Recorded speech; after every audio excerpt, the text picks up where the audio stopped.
So, pagkatapos nyo mag-backup, di ba, magre-reboot na kayo ng phone. So, i-check nyo yung kung successful talaga yung backup.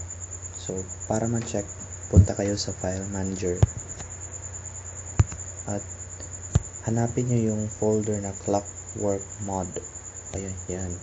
Itong folder. Yan. Sige, open nyo. Pero huwag nyo lang i-delete. Yan. Yan. Yung mga folder na yan ay yung backup. Yung date, yung unang lumalabas yung date 2014, yung date ng backup mo. So, ito yung pinaka-importante. Dapat hindi yan mawala. So since pa-partition tayo ng SD card, baka ma-delete yan or ano lang mangyari. So, para sigurado, itong folder na to, i-backup mo yan sa computer mo or PC or meron ka para sigurado. So, okay na. So, tapos na yung video natin sa pag-backup. So, sunod na gagawin natin ay yung only internal na. Good luck!